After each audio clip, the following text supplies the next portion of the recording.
You're listening to MinerTalk on demand exclusively on 600 ESPN El Paso. Stay up to date with MinerTalk by downloading the free 600 ESPN El Paso mobile app.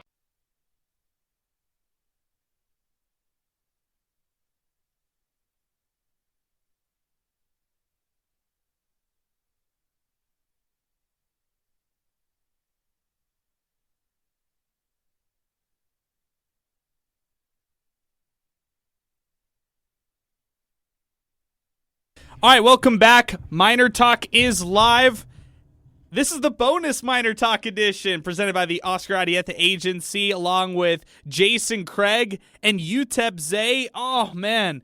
I wish we could be talking some positivity today, but we talk about 2 losses in 3 days and 2 seasons coming to possibly an end. Although for the women's basketball team, we could be talking about the WNIT if they were to get an appearance, if they were to get a bid when it's all said and done. Middle Tennessee, the top seed in Conference USA, the team that was so pesky all season long, that has been so pesky against UTEP women's basketball really since, you look back to when Kevin Baker first got hired and even before then. But nonetheless, the Miners go wire to wire with the best team in Conference USA, and it looked close. I mean, I think that one point that you'll look back at this game is Elena Arique hitting a three-pointer with just over a minute to go, and the Miners going down by just 2 points. They had it. It was in reach, but Middle Tennessee on the other end hit a three, distanced themselves a little bit more in this game, and what can you say other than this was just a great basketball game, went back and forth, and Middle Tennessee comes out victorious. UTEP Zay, you've been covering this team all season long, and today, at least they bounce out of the Conference USA tournament. Your thoughts as this basketball run here in Frisco comes to an end? Yeah, this was a really back and forth game throughout the whole game. The whole second half specifically. UTEP went down early in the first quarter, but they fought back. They cut it to 5 at halftime, and that's kind of where it stuck throughout the third and fourth quarter. And then UTEP goes on a run. They take the lead after Anaya Boyd laying in transition. But UTEP goes on Middle Tennessee goes on a 9-2 run to retake that lead and kind of cement themselves as, hey, we're not going to give this lead back no matter how hard you try. Yeah, and I feel like with that right there, that's just the relentlessness that we saw all week long from, I guess, to start things off from Middle Tennessee. Jason, you got a chance to watch this women's basketball team all season long as well. You were their DJ for many of their home games as well. It's been I wouldn't call a roller coaster of a season, but I felt like this season had a little bit more magic to it. And the magic won't necessarily be over if they're able to get that NIT appearance. If they're able to host a home game, you've seen how people support this women's basketball team. I would expect that number, whatever it was at its peak, to grow exponentially if you're talking about UTEP hosting postseason basketball here in El Paso. Yeah, that would be an amazing thing, and I'm pretty sure everybody would come out to support the ladies to do that. The whole season, like you said, it's been not like a roller coaster. They've been doing very well, but it showed in this game. The whole season really showed in this game. Slow start, got it going, stayed with them, fought through the whole way.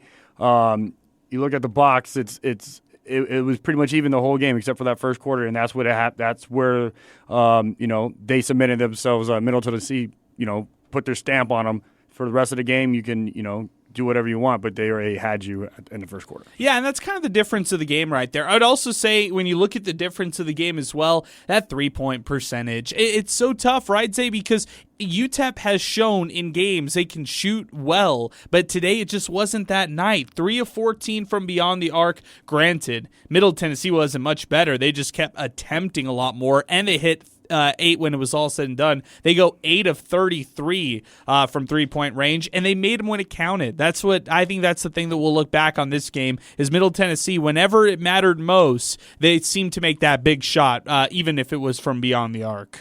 Yeah, 3 of 14 is a really ugly number, and it's worse when you realize Elena Arique is the only Miner to make a 3 this whole game. She went 3 of 6 from long range, and Middle Tennessee they're going to shoot the ball no matter how good they're playing, no matter how bad they're playing. They're gonna chuck that thing up there, and as a result, the ball it bounces longer. It's longer rebounds. It leads to a lot of offensive rebounds. It leads to a lot of easy lay-ins because UTEP is already going back thinking, hey, we got the ball. So that really hurt UTEP a lot. They got out-rebounded, 16-7 on the offensive glass and 43-30 overall. So that's another big thing that hurt UTEP this whole game. You know, a lot of these long rebounds didn't go UTEP's way, and you can say, hey, UTEP isn't hustling out there to go get those rebounds. A lot of 50-50 balls that UTEP really didn't get to, and that's because really the only player out there throwing their body in. This is not a shot to any of the other players, but it's Jazzion Jackson. She's going out there laying her body on the line, and we just didn't see a whole lot of that this game.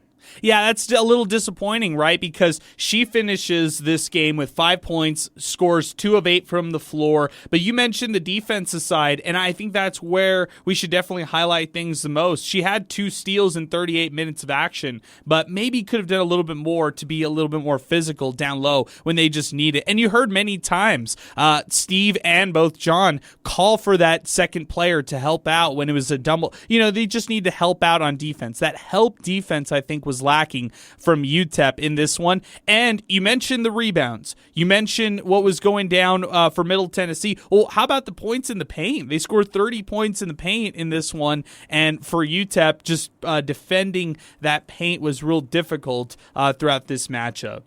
Yeah, UTEP has had their struggles against forwards in conference play, and one of them was Tamisha Lampkin for North Texas. She had a career-high 29 points against the Miners when they played, 29 points and 18 rebounds. Another player who went off against the Miners, Jordan Jenkins of UTSA. Of course, she's the player of the year, so it's kind of good warranted. Player. But yeah. She had 37 against UTEP. So UTEP had their struggles against post players, and it really showed today, getting really dominated down low in the paint. Yeah, I would say that's definitely the case. Hey, our telephone number is 915-505-6009. If you'd like to talk some UTEP hoops, now is the time to do it. 915-505-6009 to get in on the show. We'll stay with you all till about 7 o'clock here, kind of wrapping things up as we would have for sports talk. Kind of a fitting way for us to finish this week, Jason. Close out the week. The men's team unfortunately fell. You didn't get a chance to chime in on that one, but your thoughts on the men's basketball run as we saw it come to an end. Was this a disappointing year in your eyes? Yes, a disappointing year. As they played, I'm not upset about how they played the game. The way they played the game, a lot of effort. I love that. I love that. There was a lot of energy. The defense was amazing. So with that, I'm happy with that. I'm going to say it, the free throws. That was the only thing that just ruined everything. And it was so bad to me that I just, like once they get to the line, it's just, oh no, not again. Please, it's just like prayers. And once they missed the first one, I just sold the game. I was like, oh, that's it. We're not. That's it. It kind of ruled them out. I mean, by default. And I felt if they made the first free throw, then we're good for the game. I think that was always it. But if they missed the first one, it was over. Like I already knew it. You felt like it snowballed from the first one. That's funny. I like it. That's how I felt, and I felt like that it was like for the whole season. They started off pretty good, and then it just kind of just dwindled down just because of those free throws. Yeah, I hear you. Hey, back to the women. The Miners fell today 68-62. But again, we will maintain that women, the WNIT is something that UTEP can look to on the horizon. Zay, that'd be huge for this women's basketball team to continue their season, play postseason hoops, and knowing that you're getting a lot of these players back for next year. That experience means a lot for you as a program. Yeah, this team is full of underclassmen. A lot of not underclassmen, I should say. They're filled with a lot of juniors. So if everything goes right, you're going to lose about 3 to 4 players, maybe a starter in there to the transfer portal. But everything goes right for Kevin Baker and company this offseason. Postseason play could be really beneficial to this team, getting that experience under their belt. We're going to find out Sunday, and then if they do make it, the bracket will be announced on Monday, and then round 1 is March 15th to March 17th.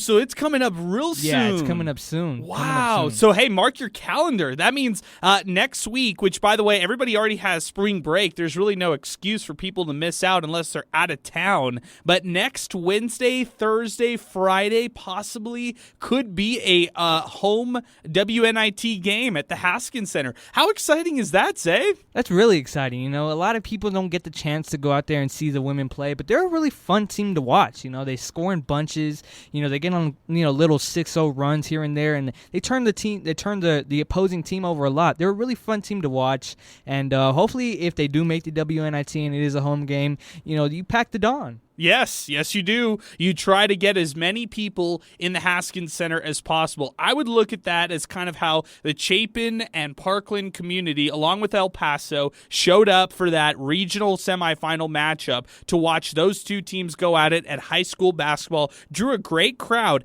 I would need the same type of energy to go in for this women's basketball team, knowing how badly they would need the crowd and knowing how much the crowd can actually impact winning at that level. If you're talking about the WNIT, this team playing relevant basketball in March, what more could you ask for at that point? Yeah, it reminds me when the UTEP volleyball team went to the NIVC, and they packed the Memorial Gym. Yes, good example. And then, of course, my earliest memories of UTEP women's basketball are those WNIT runs, a few years ago where, it was packed. Those Oregon games, TCU, teams like that were coming to the Haskins Center, and UTEP was battling them.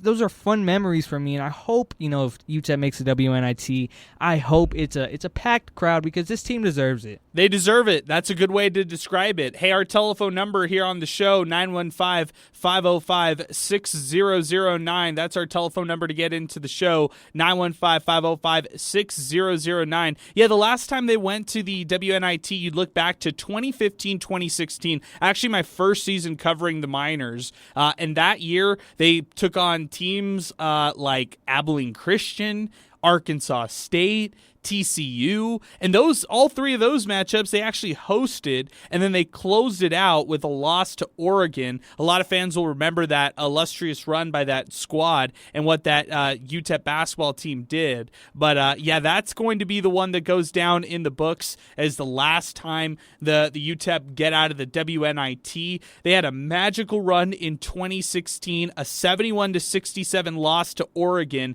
There were 9,055 fans at the Haskins Center Monday, March 28th, 2016.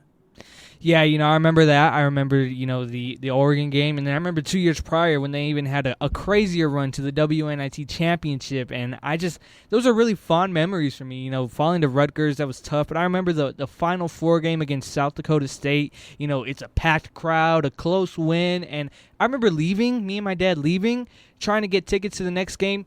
It was sold out within minutes. Oh, man. It was a fun experience.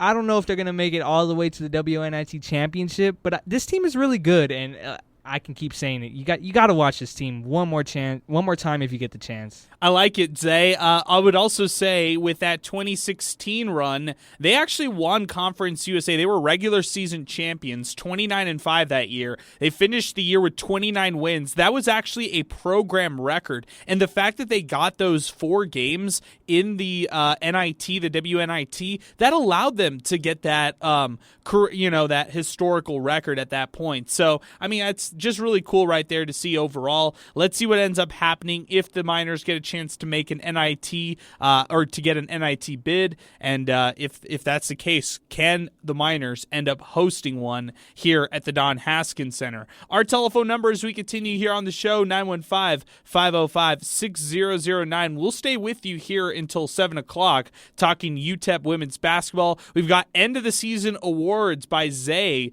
He will deliver those here coming up shortly since he's covered UTEP women's basketball all season long. The Miners fall in the final minutes in the semifinal round of the Conference USA tournament. A special edition of Miner Talk here as we continue, along with Jason Craig and UTEP Zay. I'm Adrian Broadus here on the show as we continue. Steve Kaplowitz back in action next week. Programming note as well to mention, we will have sports talk on Monday following the Selection Sunday. Then on Tuesday, we will start having all the college basketball action here on 600 ESPN El Paso. Those are the play-in games. Tuesday, Wednesday, you get typically the NCAA play-in games. Then Thursday, Friday, that's when things really tip off and get started for the tournament. So that's going to be a lot of fun to monitor. All the NCAA coverage will be right here, 600 ESPN El Paso, and you can listen also on your free mobile app powered by First American Bank. Just some programming notes. On Monday, we'll have a chance to talk with Lane Frank. We'll have a chance to talk with Lee Sterling from Paramount Sports, and we will get a visit from Calais Griffin, former Miner and CEO and founder of Shredskins as well. As we continue here on the show, our telephone number, 915-505-6009. Middle Tennessee defeats UTEP 68-62. Zay, in the first half, Middle Tennessee started to distance themselves a little bit. Were you worried? Or let me ask you this.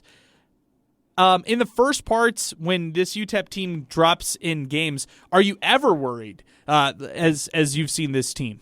No, I'm not really worried. You know, people who have watched this team and, you know, you see this team throughout every game, there's always a drought. There's always a time where you're like, what are we doing? I mean, it's highlighted, you know, one of the games that I remember vividly. They were playing against San Jose State in a tournament, a preseason tournament. They go down 10-0. They haven't hit a field goal, you know, at the first media, and I'm like, what are we doing? But, you know, as I continue to watch this team, I realize they go through droughts like this, and they fight back every single time, and they did just that today. And you know what, and Jason, your thoughts. Did you feel the same as they, or were you like me? I was kind of pushing the panic button early. Oh, wow. No. I was like, you know, they'll figure it out. They'll adjust. I figured they would have adjusted a little bit earlier in that first quarter, but you know, after, you know, the first quarter was over and, you know, they were down by, what, like 9 or 10? Well, they ended up being down by 6 at the end of the first quarter. Okay, and then after that, they kind of just kept fighting. They got close enough. They got that lead. Once they got the lead, I was like, okay, maybe we could take off from there. But now they, you know, Middle Tennessee just came back with it and evened it out, you know? No, you're exactly right on that. And the Miners end up shooting 37% from the floor. They shoot 21% from three-point range, and they shoot crisp 88% from the free throw line. Meanwhile, Middle Tennessee finishes up shooting 39, 24, and 74% from all those splits, field goal percentage, three-point percentage, and free throw percentage, respectively. It's just the 8 made threes for me, Zay. That's the number that I'm always going to look back on for this game. Yeah, you know, that's one of the numbers I look back on, but there's been plenty of games where UTEP, you know, they're outshot from the three-point range, and I think there isn't really a number for this. There isn't somebody keeping track of it, but man, UTEP missed a lot of open layups, and it's been a problem this whole year. It's been a problem for a couple years, actually, but, you know, it was really highlighted today. A lot of bunnies up at the basket, wide open. Sometimes they're wide open, sometimes a little contested, but shots that usually are going in for this team, they just didn't. They were missing a lot of bunnies, and that's inexcusable. And it's also frustrating, right? Because you feel like, man, this is the best team. We can't make it when it matters most against the team that we want to beat. So that's where it gets frustrating. That's where at times, you know, hey, that's why this is March. It's where the cream kind of rises to the top, and that's why we play the Conference USA tournament. I will say this, though, about Middle Tennessee, and I've seen this floated around Twitter. I'll get your thoughts, Zay, but Middle Tennessee probably was going to go to the NCAA tournament regardless, right? I mean, the women's NCAA tournament would definitely have given Middle Tennessee a bid, even if they had lost to the Miners in a close game like that. Yeah, you know, I think they were locked in already. I think, you know, they have big wins, especially one over Louisville, ranked Louisville team early in the season. So I think regardless of what happens or what would have happened today or yesterday or tomorrow, I think they're in. And they're just a really good team. I mean, they're really fundamentally sound. If they get hot from the 3-point range, from the 3-point line, you can basically say bye-bye. You know, you're not going to beat this team because you saw it today. They went 8 of 33 from deep, which means if you have the confidence to keep shooting after being, 4 of 20 at one point, you're a good shooting team. And keep going at that point. Yeah, just don't stop if that's the case. Hey, our telephone number, if you're trying to get in on the show, 915-505-6009. What we're going to do right now is take a timeout. When we come back, we will get to the off-season awards from Zay. We'll get some final thoughts from Jason as well. And we'll wrap this show up as you're listening to Miner Talk, presented by the Oscar Arieta Agency, a special edition right here on 600 ESPN El Paso.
All right, welcome back. Miner Talk continues along with UTEP Zay, Jason Craig. I'm Adrian Broadus. We're presented by the Oscar Arieta Agency. Final 15 with you here on the show as we continue.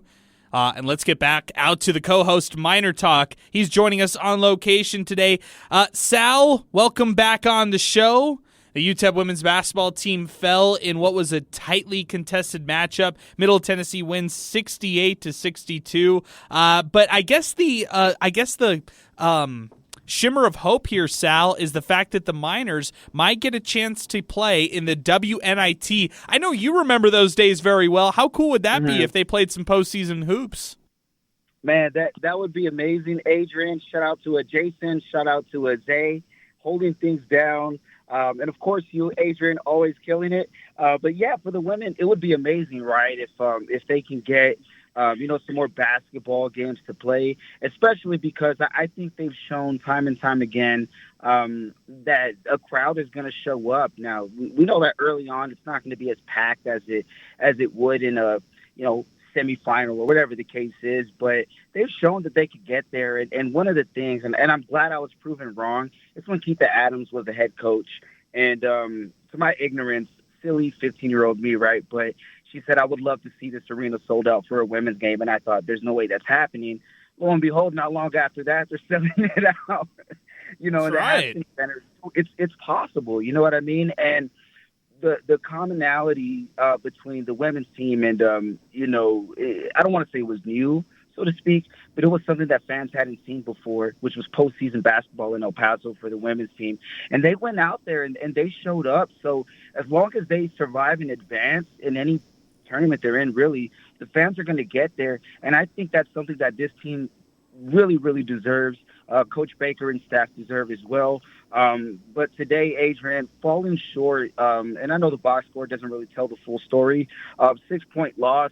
It was back and forth for a good part of it. Yeah. But all in all, that's why Middle Tennessee is the number one team in the conference, the 25th team in the nation. I mean, we can say that they had a shot here, a shot there, and they're right, a lot of missed layups, but that's why Middle Tennessee is who they are, because they do it when it matters the most, and that's a tough task. I mean, if it wasn't UTEP, it would have been whoever else. So Middle Tennessee's that's a different breed. Sal, let me ask you this, and it's a really good point that you bring up about the matchup against Middle Tennessee. Do you feel like this was the Conference USA Championship right here?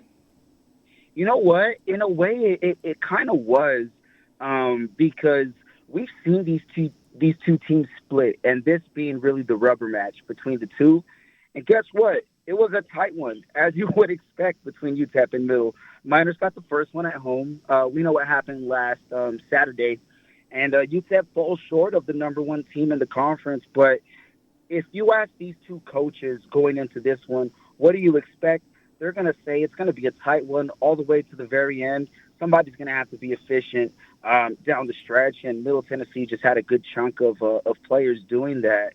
But I think it went as pretty much everybody would have expected. Of course, I wanted the Miners to win, but it being a tight one, it's something that everybody had in their books, and it's rare, right? Even on the men's side, we look at North Texas and the UAB, a bit of a dud today. But if you would have asked everybody around who follows Conference USA, they would have said this game holds more weight than the actual conference championship game, just because of the comparison between the two teams. Yeah, it's a really good point, Sal. Hey, I can't thank you enough for calling in on the show, Sal. Really appreciate you making an appearance here with us. And, hey, we'll talk to you soon, man. We'll see what happens with this UTEP men's basketball team.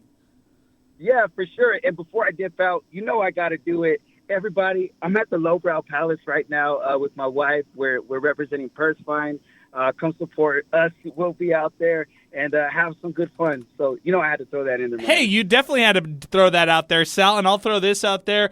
Big shout-out to Purse-Fine. Check them out at mypursefine.com, and check them out also on Instagram, Pursefine, handbag and accessories, and see Sal Montes and his wife Salma out at the Lowbrow tonight. I love it, Sal. Hey, thank you so much again, man. We'll talk to you soon, and have a great rest of your weekend, all right? You got it, man. Thanks, AB, Jason, Zay. You all take care. Go Miners. All right, that's Sal Montes joining us here on the phone lines as we continue here with us. Zay, let's flip it back to you. Let's talk a little off-season awards, or I should say, as we get ready to close out the season, some different awards. So I'm going to throw these at you. You have covered the women's basketball team all season long, so you'd be perfect to answer some of these questions. For the first award, I'm going to throw this one at you in no order whatsoever in the list that I gave you from earlier today, okay? Give me the player who wins the, quote, what could have been award. This is an award given to a player that maybe fell short of expectations. What could have been award goes to who? The what could have been award goes to, this is tough, right? Because so many injuries, this and that.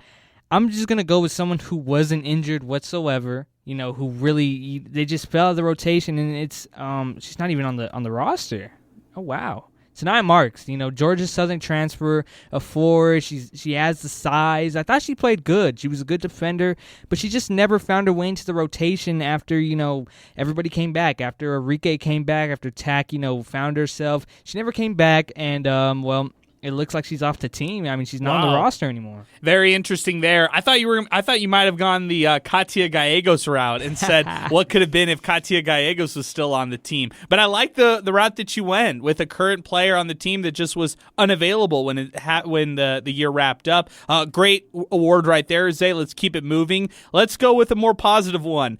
Newcomer of the year. Who won the Newcomer of the year? Newcomer of the year goes to none other than Jazzion Jackson, one of the best, transfer portal acquisitions that UTEP could have ever gotten. I mean, she's a dog. She does all the dirty work for this team. And obviously today she didn't have the greatest game, but still, she ended up with 2 steals, 5 rebounds from the guard position. She is an absolute dog on the defensive end. She had the lowest defensive rating on this team, which is a good thing, not a bad thing. It's a good thing. And, I think it goes to Jazzion Jackson. She was all-conference first team. She had an amazing year, and, she's newcomer of the year for this team. Okay, perfect. Let's go to the bounce back player of the year. This award can go to a player who may have had a setback last season, may have not, gone to all the hype or reached all the hype that they had last season, but bounce back this year. Who'd you give this award to? I thought about this one. I thought really long and hard. First, I wanted to go with Erin Wilson. She really did have a bounce back year, but she kind of fizzled out. So I'm going to go with Avery Krause. It's junior, but this is probably this is probably her last year. She's not going to come back next year. She had a rough year last year, right? She had a rough year from 3. She only shot 26% from 3. She averaged 8 points per game. This year, she bumped up her average by 1 point, 9.3, which may not seem like a lot, but she was much more efficient. She shot 32% from 3, 78% from the free throw line, and she got better in the rebound category. She just got better all around. She turned into more of a leader. She made the smart plays. She's the bounce back player of the year for me. I like it. Okay, so we're going with Avery Krause as the bounce back player of the year. The highlight moment of the season for UTEP women's basketball. I think this one's easy, Zay. Go for it.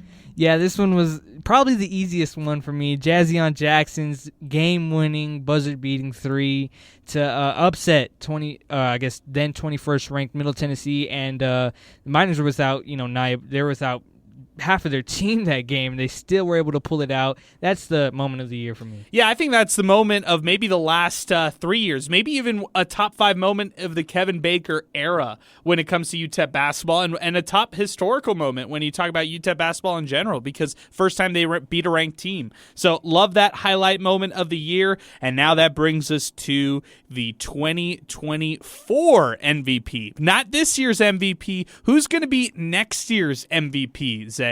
Elena Enrique is going to be the 2024 MVP for this team. She's really caught fire at the end of this year. She's really shown why she's such a talented forward. She can do it all in the post. She can dish it out. She can get a rebound. She can bully her way in, or she can use her nice footwork to get a nice lay-in. I think she will be the 2024 MVP. Good stuff. I love it. All right, let's go to this year's MVP. First off, let's start with an honorable mention and then lead to your actual team MVP. Yeah, this is the toughest award probably that it was the toughest one for me. Okay? I understand. It was tough for me too. Really tough. And it came down to two things. It came down to who is the more valuable player on this team when she's on the floor, and who's just the better player overall. And these players are hand in hand with each other. I'm gonna go with honorable mention Elena Enrique and MVP Jazzion Jackson. Nice. The deciding factor was when Elena Enrique was hurt with a back injury and she was struggling. Jazzion Jackson was there doing the dirty work, still picking up her team. Jazzion Jackson single-handedly led this team to a win over Florida Atlantic earlier in the year, and it was really close. It really could have gone any way, and this answer might differentiate, whether you ask someone else, but I'm going to go with Jazzion Jackson. Okay, great stuff there, Zay. Hey, that wraps up our awards here on the show as far as wrapping up the season for women's basketball. Hey, they might not have wrapped up their season, though. Women NIT is definitely a possibility. Miner Eddie Mack tweets the show, tough loss, but if Kevin Baker can keep this team together, watch out. Great season, tons of missed opportunities. NIT, question mark? That NIT should be an exclamation point instead of a question mark right there, Ed. So good tweet there. King Eric tweets the show, heartbreaker for women. This team overachieved above and beyond for sure. Once Middle Tennessee got up 14 in a lead in the first quarter, it was basically over. Hopefully, Enrique and Jackson stay for another year. That's also key. Good point there, Eric. Hey, you got to keep your players. Can't lose them to the transfer portal. That's a huge thing there, Zay. Yeah, continuity is a big thing after, especially last year, UTEP lost a lot of their players. But, continuity is a big thing. Obviously, you want to keep the JUCO guards that you got on the bench that are redshirting this year. That's exciting. Obviously, UTEP needed Viante Powell today. She's one of the best shooters in the nation. So, hopefully, UTEP keeps the bulk of their roster. Jason, your 2-game stand as the producer for women's basketball has come to a close, but you might be producing the game as far as a DJ. You might be the DJ if they are able to host a WNIT game. I hope that's the case here, my friend. I got to ask for a raise. I know. Yeah, exactly. You get overtime there if that's the case? Come on. No, I'll do it. Come on, UTEP. I'll probably just do it for free, honestly. Okay, I love it, Jason. Hey, your final thoughts as we wrap this one up.